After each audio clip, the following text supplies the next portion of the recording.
Good morning, everyone. Is my voice audible? Is the voice clearly audible?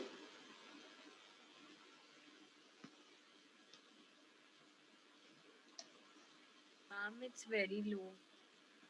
It's low. Wait a minute.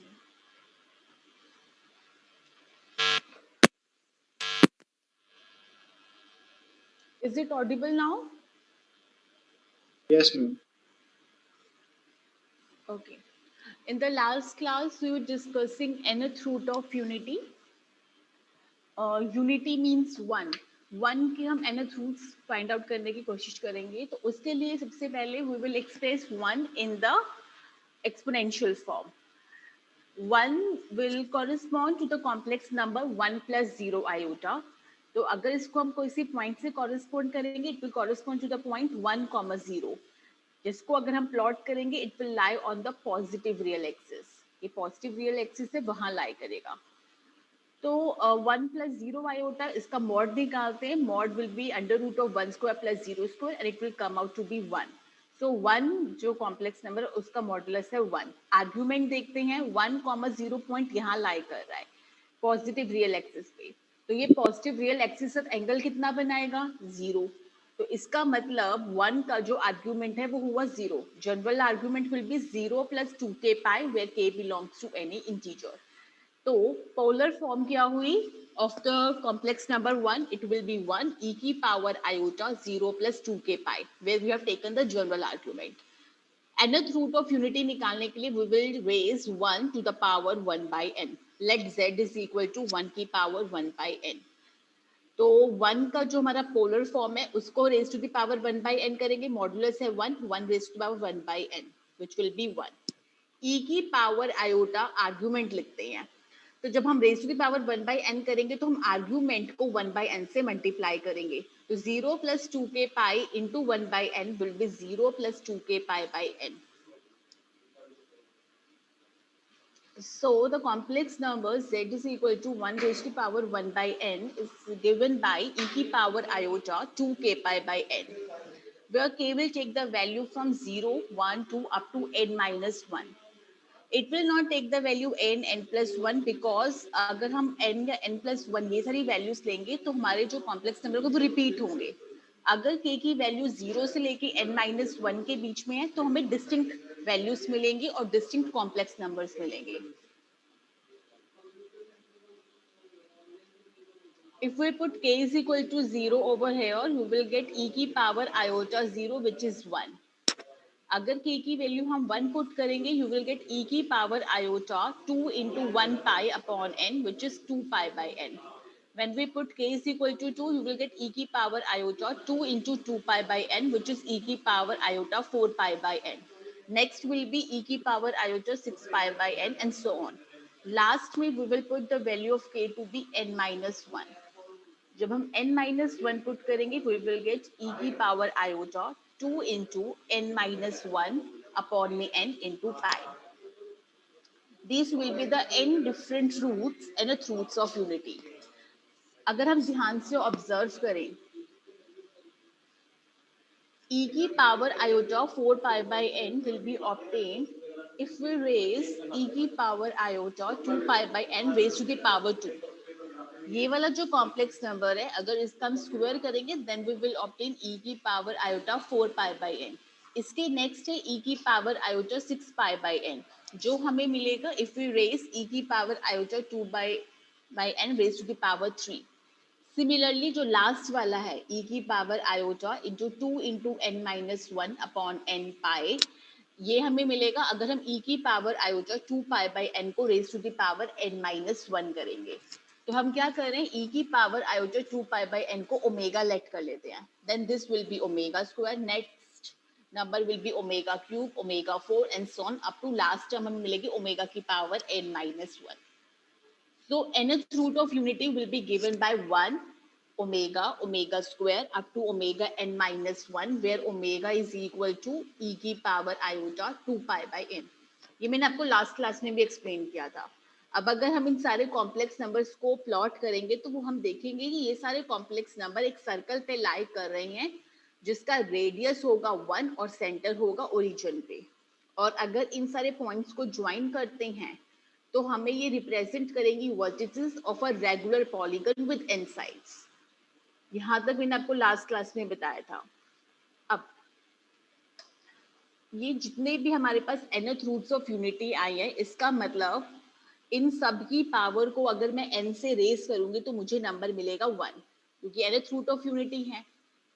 तो इसका मतलब अगर z इनमें से कोई भी नंबर होता है 1 omega omega square up to omega की power n minus 1, then z की power n will be equal to 1।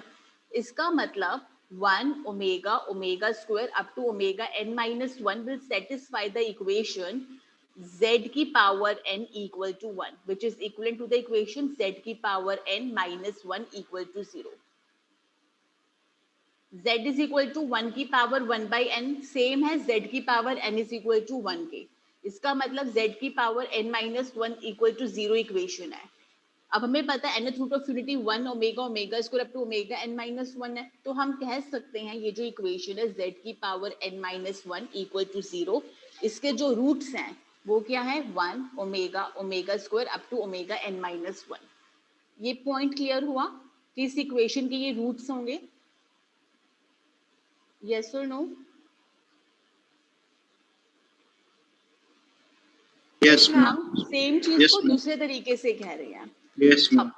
अगर मान लो आपके पास एक इक्वेशन है f of x is equal to 0 और x is equal to a उसका रूट है, तो हम कहते थे कि x minus a will be the factor of fx using the factor theorem। अगर x is equal to a root होता है fx is equal to 0 equation का, तो हम क्या कहते थे x minus a फैक्टर होगा fx का। तो जैसे 1 omega omega square up to omega n minus 1 अगर इस इक्वेशन के रूट्स हैं, तो इसका मतलब z minus 1 z minus omega square up to z minus omega की पावर n माइनस 1, ये सब के सब फैक्टर्स होंगे z की पावर n माइनस 1 के। यस और no? z minus 1 z minus omega सब फैक्टर्स है, तो उनका प्रोडक्ट क्या होगा इस पोलिनोमियल के बराबर, क्योंकि हमने सारे जितने भी n लीनियर फैक्टर्स बन रहे हैं nth डिग्री इक्वेशन के, उन सब का प्रोडक्ट लिया है। तो वो पूरा जो प्रोडक्ट होगा वो किसके बराबर होना चाहिए? z की पावर n माइनस 1 के। इज दिस क्लियर कि z की पावर n माइनस 1 को हम ऐसे लिख सकते हैं? Yes ma'am.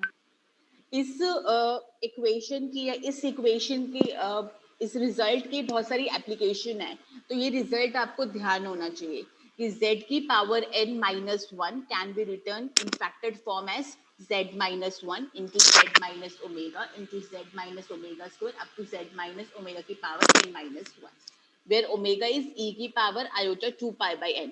अगर n 3 है तो हम लिखेंगे z cube minus 1 is equal to z minus 1 into z minus omega into z minus omega square.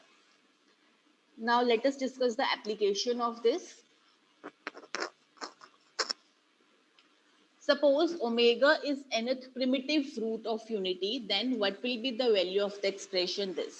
3 plus 4 iota minus omega into 3 plus 4 iota minus omega square and so on up to कहाँ तक जा रहा है? 3 plus 4 iota minus omega raised to the power n minus 1।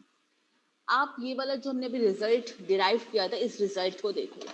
इसमें ये वाला जो factor है z माइनस 1, उसको हम लेफ्ट साइड के डिनोमिनेटर में ले जाते हैं।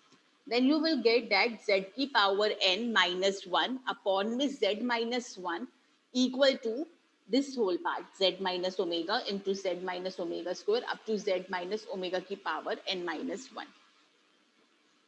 You will get this result जब आप z minus 1 को यहाँ डिनोमिनेटर में ले आओगे।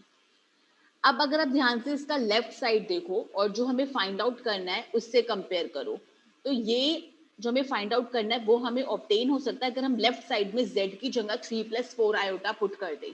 यस और नो? Yes ma'am. तो जब हम z की जगह 3 plus 4 आयोटा पुट करेंगे तो जो हमें निकालना है वो हमें लेफ्ट साइड पे एक्सप्रेशन मिल जाएगा, और इसकी वैल्यू किसके बराबर होगी? 3 plus 4 iota raised to the power n minus 1 upon में 3 plus 4 iota minus 1. So the value of this expression will be given by this. Next देखो, हमें वैल्यू फाइंड आउट करनी है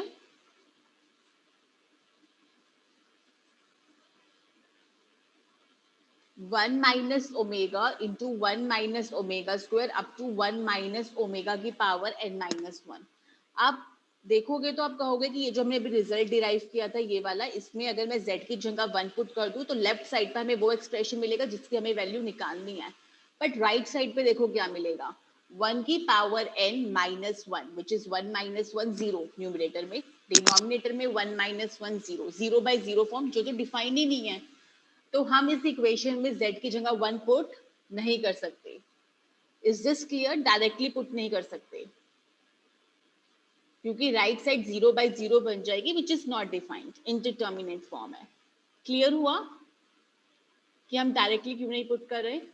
Yes, ma'am. अब आपको पता है अगर कोई भी पॉलिनोमियल है और अगर हम suppose f x is the polynomial and अगर हम लिमिट लेते हैं, limit of f x extending to a, वो लिमिट की वैल्यू ऑब्टेन होती है उस पॉलिनोमियल में जो वेरिएबल है उसकी जगह ए से हम रिप्लेस कर दें, जहां जहां एक्स होगा उसको ए से रिप्लेस कर दें। तो हम उसी एक फंडा का यूज करेंगे क्योंकि यहाँ पे हम देखेंगे जो लेफ्ट साइड है वो एक पॉलिनोमियल एक्सप्रेशन होगा जब एक्सपेंड करोगे। तो आप क्या करो, ये जो पूरी इक्वेशन है यहाँ पे मैंने किसी और तरीके से किया हुआ है नोट्स में, मैं आपको एक इजी तरीका बता रही हूँ तो आप उसको ध्यान से सुनना, समझ आ जाएगा। ये जो हमारा रिजल्ट है इसमें दोनों तरफ लिमिट z टेंडिंग टू 1 ले लेते हैं, तो क्या बनेगा, limit z tending to 1 this whole expression, क्योंकि ये पॉलिनोमियल है तो हमें लिमिट कैसे मिलेगी, z की जगह 1 से रिप्लेस कर लो, तो लेफ्ट साइड पे जो हमें वैल्यू निकालनी है वो हमें मिल जाएगी। राइट साइड क्या बनेगा, लिमिट z टेंडिंग टू 1 किसकी लेनी है, z की power n minus one upon this z minus one. Directly put करते हो तो 0 बाई 0 फॉर्म मिल गई है, तो हम क्या करते हैं एल ऑपिटल रूल का यूज कर लेते हैं। एल ऑपिटल रूल क्या कहता है, अगर कोई फंक्शन गिवन है जिसकी हम लिमिट कंप्यूट कर रहे हैं, अगर उसकी इंटरटर्मिनेट फॉर्म है तो हम एल ऑपिटल रूल अप्लाई कर सकते हैं और उसकी लिमिट सेम होगी उस एक्सप्रेशन की जिसमें न्यूमरेटर क्या होगा, पहले वाले एक्सप्रेशन के न्यूमरेटर का डेरिवेटिव, और डिनोमिनेटर पहले वाले एक्सप्रेशन के डिनोमिनेटर का डेरिवेटिव।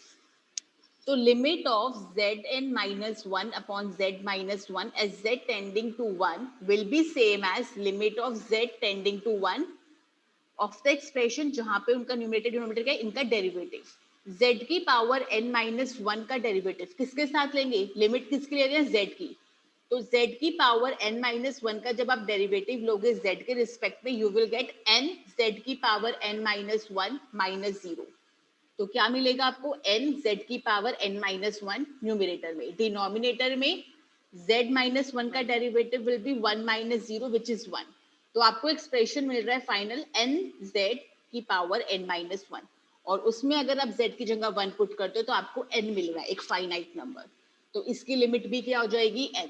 तो आपने क्या देखा, 1 minus omega into 1 minus omega square up to 1 minus omega की power n minus one is coming out to be equal to n n n। यहाँ पे जो किया हुआ है उसमें क्या किया, ये z की power n minus one upon z minus one, ये इस एक्सप्रेशन के बराबर होता है, उस तरीके से हमने लिखा हुआ है ये z टेंडिंग टू 1, फिर इसमें अप्लाई किया तो 1 हम n टाइम्स ऐड करेंगे तो n हो जाएगा। आप चाहो तो एल ऑपिटल रूल वाले से भी कर सकते हो। एक तो इस टाइप का क्वेश्चन इस पे बेस्ड है, ये ध्यान रखना इंपॉर्टेंट है, आगे एंट्रेंस वगैरह में भी दोगे तो वहां पे भी पॉइंट क्वेश्चन बनता है nth रूट ऑफ यूनिटी से फ्रॉम कॉम्प्लेक्स नंबर्स। नेक्स्ट, आपने क्वाड्रेटिक इक्वेशन पढ़ा होगा स्कूल में, और वहां पे आपने एक चीज पढ़ी थी in which you establish the relation between the roots of the quadratic equation and the coefficients of the quadratic equation। Suppose करो आपकी क्वाड्रेटिक इक्वेशन है ax square plus bx plus c equal to zero, जो उसके roots होंगे उनका सम किसके बराबर होता था, माइनस बी बाई ए, आपने पढ़ा होगा ये, यस और नो। Yes, ma'am. तो माइनस बी ए बाई ए का मतलब क्या था, minus coefficient of x upon में कोफिशिएंट ऑफ एक्स स्क्वायर, जो डिनोमिनेटर है उसमें जो भी हमारी इक्वेशन होती है उसकी हाईएस्ट डिग्री टर्म जो होती है उसका कोफिशिएंट आता है, और अगर हम रूट्स का सम कर रहे हैं तो न्यूमरेटर में कोफिशिएंट आता है जो भी हाईएस्ट ऑर्डर डिग्री है उससे 1 पावर लेस वाले का कोफिशिएंट, साथ में नेगेटिव साइन। ये हर एक इक्वेशन के लिए एप्लीकेबल है। आपने क्यूबिक के लिए भी डिराइव किया था रिजल्ट, स्कूल में किया होगा 11th-12th में। वही सेम रिजल्ट हम यहाँ पे देखते हैं कि z की पावर n-1 इक्वल टू 0, ये इक्वेशन है। तो इसके जो सम ऑफ द रूट्स होंगे वो किसके बराबर होंगे? अब हमें पता है z की पावर n-1 इक्वल टू 0, इसके n रूट्स हैं which are given by 1 omega, omega square up to omega की पावर n-1। उनका सम क्या होगा? 1 plus omega square up to omega n-1। अब ये वाली जो इक्वेशन में हाईएस्ट डिग्री टर्म है z की पावर n, उसका कोफिशिएंट है 1। इससे 1 लेस वाली डिग्री जो होगी वो क्या होगी? z की पावर n-1, जो इस इक्वेशन में है ही नहीं टर्म, तो उसका कोफिशिएंट हम 0 ले लेते हैं। यस और no? Yes, ma'am. Yes, ma'am. तो ये जो हमारे रूट्स है इन सब का सम किसके बराबर होना चाहिए इस इक्वेशन के according? Minus coefficient of z की पावर n-1 अपॉन में कोफिशिएंट ऑफ z की पावर n, क्योंकि z की पावर n-1 वाली टर्म है ही नहीं, तो हमने इसका कोफिशिएंट 0 ले लिया, तो माइनस 0 अपॉन 1 विच इज 0। तो सम ऑफ द रूट्स किसके बराबर हुआ? 0 के। समझ आया ये? Yes, ma'am. Yes, ये ma'am. रिजल्ट कहाँ से आया है? ओके अब ओमेगा हमने क्या देखा था? ओमेगा इज गिवन बाय ई की power iota 2 pi by n, तो हम वो यहाँ पे पुट कर रहे हैं। ओमेगा क्या लिखा? ई की power iota 2 pi by n, omega square इसका स्क्वायर होगा ई की power iota 4 pi by n, next will be e की power iota 6 pi by n and so on. Last में आएगा ई की power iota 2 into n-1 pi by n। Right side है हमारी 0। अब हम क्या करेंगे? ये जो लेफ्ट साइड पे एक्सप्रेशन है, नोट्स में मैंने डायरेक्टली रिजल्ट लिखा हुआ है, मैं आपको एक्सप्लेन कर रही हूँ रिजल्ट आ कैसे रहा है, क्योंकि मैं ज्यूम कर रही हूँ आपके बेसिक्स क्लियर हैं, तो इसलिए मैं आपको सिर्फ बता रही हूँ, आप रिलेट कर लेना। अगर डाउट हो तो मुझसे पूछ लेना अलग से। अब ये जो 1 है ये तो ऑलरेडी हमारा रिक्टेंगुलर कोऑर्डिनेट की टर्म्स में लिखा हुआ है, कॉम्प्लेक्स नंबर रिक्टेंगुलर फॉर्म में। जो e की power iota 2 pi by n है, इसको हम cos और sin की टर्म्स में लिखते हैं। हमें पता है e की पावर आयोटा थीटा क्या होता है? cos theta plus iota sin theta. यहाँ पे थीटा क्या है? 2 पाई बाय n। जब इसको लिखोगे तो you will get cos 2 pi by n plus iota sin pi by n। Next वाली टर्म को लिखोगे you will get cos 4 pi by n plus iota sin 4 pi by n। Similarly next term, हर एक term को cos sin की terms में लिख लेना। उसके बाद क्या करना? जो भी लेफ्ट साइड का एक्सप्रेशन देखो अभी, उसमें जो भी रियल पार्ट है उसको एक साथ लिखो ग्रुप करके, और इमेजिनरी पार्ट को एक साथ। ये जो 1 है वो तो हमारा रियल नंबर ही है, तो ये रियल पार्ट में आ जाएगा। यहाँ से रियल पार्ट है cos 2 पाई बाय n, यहाँ से cos 4 pi by n, next से cos 6 पाई बाय n चलता जाएगा। लास्ट में क्या आएगा? cos 2 into n-1 pi by n। तो real part will be this of the left hand side, 1 plus cos 2 pi by n plus cos 4 pi by n and so on। Imaginary part यहाँ पे तो iota है ही नहीं, तो यहाँ से imaginary part मिलेगा नहीं। यहाँ से क्या मिलेगा? Iota sine 2 pi by n, यहाँ से iota sine 4 pi by n। Iota common लिया, इमेजिनरी वाली पार्ट टर्म्स को इकट्ठा करके लिखा, तो क्या मिला? Sine 2 pi by n plus sine 4 pi by n plus sine 6 pi by n up to sine 2 into n-1 pi by n। ऐसे करके हम इसका रियल और इमेजिनरी पार्ट लिख लेंगे। बट ये जो पूरा एक्सप्रेशन है वो 0 के बराबर है, and 0 is equal to 0 plus 0 iota. 0 का रियल और इमेजिनरी पार्ट दोनों 0 होते हैं। दो कॉम्प्लेक्स नंबर इक्वल तब होंगे जब उनका रियल और इमेजिनरी पार्ट इक्वल हो। तो लेफ्ट साइड में जो हमारा रियल पार्ट था वो ये था, और राइट साइड पे रियल पार्ट है 0, तो ये जो पूरा एक्सप्रेशन है इसकी वैल्यू क्या होगी? 0। लेफ्ट साइड पे इमेजिनरी पार्ट है ये साइन वाला पूरा एक्सप्रेशन, और राइट साइड पे इमेजिनरी पार्ट है 0, तो ये जो साइन वाला एक्सप्रेशन है इसकी भी वैल्यू क्या होगी? 0। तो ये जो दो रिजल्ट्स हमने डिराइव करे दे आर वेरी इंपॉर्टेंट। ये कहाँ से आए वो मैंने आपको एक्सप्लेन कर दिया। अगर आप ध्यान से देखोगे, चाहे आप कॉस वाला एक्सप्रेशन देखो चाहे साइन वाला, आर्ग्यूमेंट देखो, आर्ग्यूमेंट में डिनोमिनेटर सबका सेम है n n n, और न्यूमरेटर क्या है? 2 pi 4 pi 6 pi up to 2 into n-1 पाई। पाई का इवन मल्टीपल, और वो भी 2 से स्टार्ट हो रहा है, तो ये चीज माइंड में ध्यान रखना। ये दोनों रिजल्ट क्लियर हैं? Yes, ma'am. पर अभी तक जो भी मैंने एक्सप्लेन किया एक बार रीड आउट कर लो, इसके बाद इस पे बेस्ड एक क्वेश्चन डिस्कस करेंगे.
मैम हाँ, मैम जब हमने यहाँ रियल पार्ट और इमेजिनरी पार्ट सेपरेट किया था, फिर हमने क्या किया था ये जीरो वाले रिजल्ट के लिए? देखो यहाँ पे ये जो लेफ्ट साइड पे एक्सप्रेशन है उसका हमने रियल और इमेजिनरी पार्ट कंप्यूट कर लिया, पर ये जो पूरा का पूरा एक्सप्रेशन है वो इक्वल टू जीरो है. तो जीरो हमारा क्या है, जीरो प्लस जीरो आयोटा. तो दोनों तरफ हम रियल और इमेजिनरी पार्ट्स को कंपेयर करेंगे, क्योंकि दोनों कॉम्प्लेक्स नंबर इक्वल हैं. वो इक्वल कब होंगे, जब उनके रियल और इमेजिनरी पार्ट इक्वल हो. तो लेफ्ट साइड का जो हमारा रियल पार्ट है वो ये एक्सप्रेशन है, और राइट साइड का रियल पार्ट है जीरो, और लेफ्ट साइड का इमेजिनरी पार्ट है ये साइन वाला एक्सप्रेशन, और राइट साइड का है zero.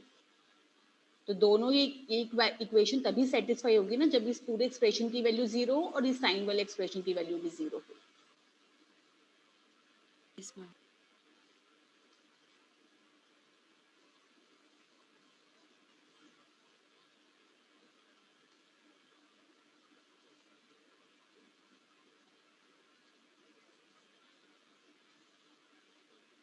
Now look at this question.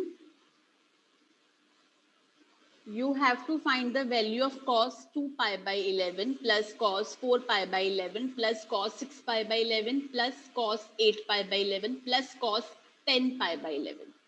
सबसे पहले देखो यहाँ पे सारी टर्म्स कॉस में हैं. उसके बाद उनके आर्ग्यूमेंट्स को ऑब्जर्व करो कि जो आर्ग्यूमेंट है उनका डिनोमिनेटर सब में सेम है और जो न्यूमरेटर है वो इवन मल्टीपल है. तो हम अपने जो फर्स्ट वाला कॉस वाला रिजल्ट आया उसको हम यूज कर सकते हैं. सबसे पहले अगर आप ध्यान से देखोगे यहाँ पे ये cos 2 पाई बाई n है, cos 4 पाई बाई n है. न्यूमरेटर तो इवन मल्टीपल है पर डिनोमिनेटर n n है, और यहाँ पे डिनोमिनेटर 11 11 है. तो इस वाले रिजल्ट में हमें n को क्या लेना चाहिए कि हमें ये कुछ टर्म्स मिल जाए 2 पाई से लेके 10 पाई तक. न्यूमरेटर में क्या लेना चाहिए हमें n की वैल्यू? 11. 11. तो सबसे पहले हम अपने इस एक्सप्रेशन को लिखते हैं. जो रिजल्ट हमें पता है उसमें से ये जो 1 है उसको हम राइट साइड पे ले जाते हैं ताकि हमें लेफ्ट साइड पे सिर्फ कॉस वाला एक्सप्रेशन मिले, और उसके बाद हम n को 11 डाल देते हैं और फिर देखते हैं क्या मिल रहा है एक्सप्रेशन.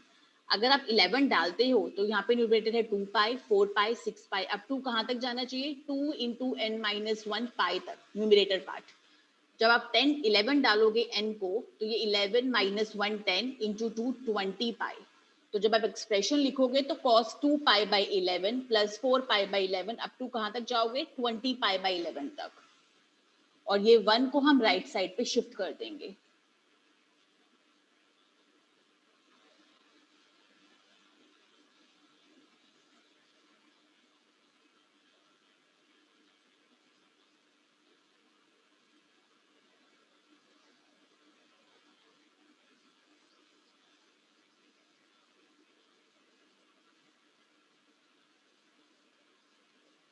ये हमारा रिजल्ट था, इसमें हमने ये जो 1 है उसको राइट साइड पे शिफ्ट किया। उसके बाद ये वाला जो एक्सप्रेशन था हमने कंपेयर किया, तो हमें कंपेयर करके ये पार्ट तब मिलेगा जब हम इस रिजल्ट के अंदर n को 11 पुट करेंगे। 11 पुट करेंगे तो ये आर्गुमेंट कहाँ तक जाना चाहिए हमारा 2 pi 4 pi up to 2 into 20 11 minus 1 which is 2 into 10 20 pi तक। ये वाला हमारा राइट साइड -1 ही रहेगा। अब ये वाला जो पार्ट है 2 pi by 11 4 pi by 11 up to 10 pi by 11, ये पार्ट तो मुझे चाहिए इसकी वैल्यू। इसके बाद वाली जो टर्म्स आ रही है cos 12 pi by 11 cos 14 pi by 11 up to cos 20 pi by 11, वो मुझे नहीं चाहिए। तो देखते हैं हम उनको कैसे लिख सकते हैं। सबसे पहले मुझे यहाँ पे साइन जो है वो पॉजिटिव ही चाहिए। तो cos कौन से क्वाड्रेंट में पॉजिटिव होता है, फर्स्ट में और 4th फोर्थ में। फोर्थ क्वाड्रेंट में। और फोर्थ क्वाड्रेंट में हम आर्ग्यूमेंट को लिख सकते हैं 2 पाई माइनस करके। अगर हमें 0 से 2 पाई की फॉर्म में चाहिए तो 2 पाई माइनस करके लिख सकते हैं। तो 12 पाई बाई 11 को 2 पाई में से क्या माइनस करें कि 12 पाई बाई 11 मिल जाए।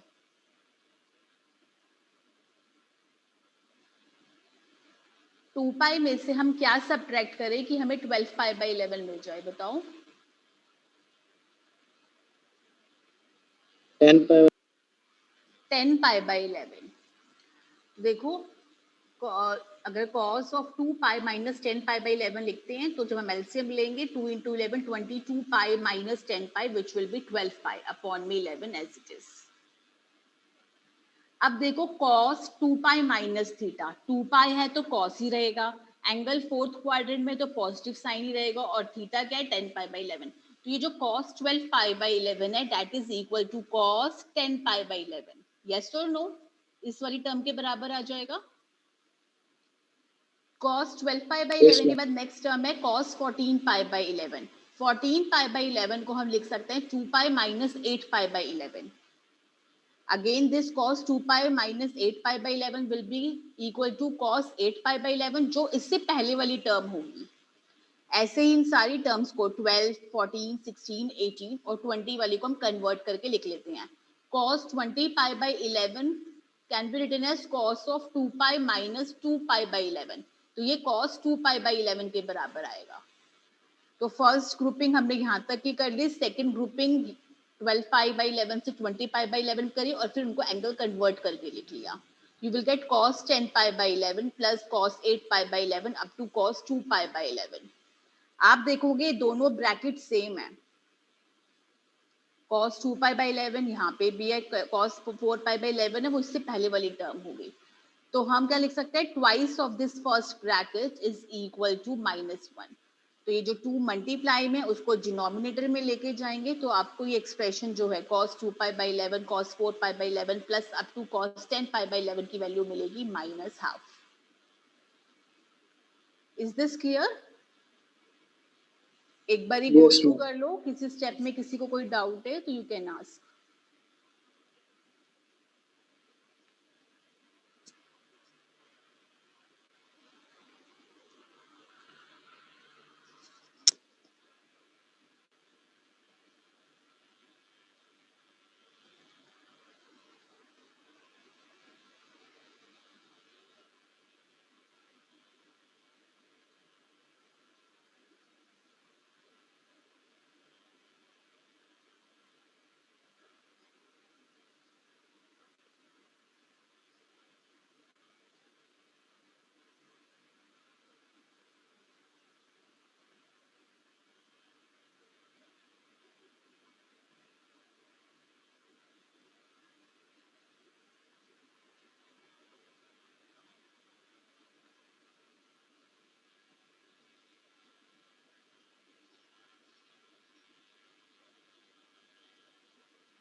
Next, we will derive sine theta and cos theta in terms of exponential functions.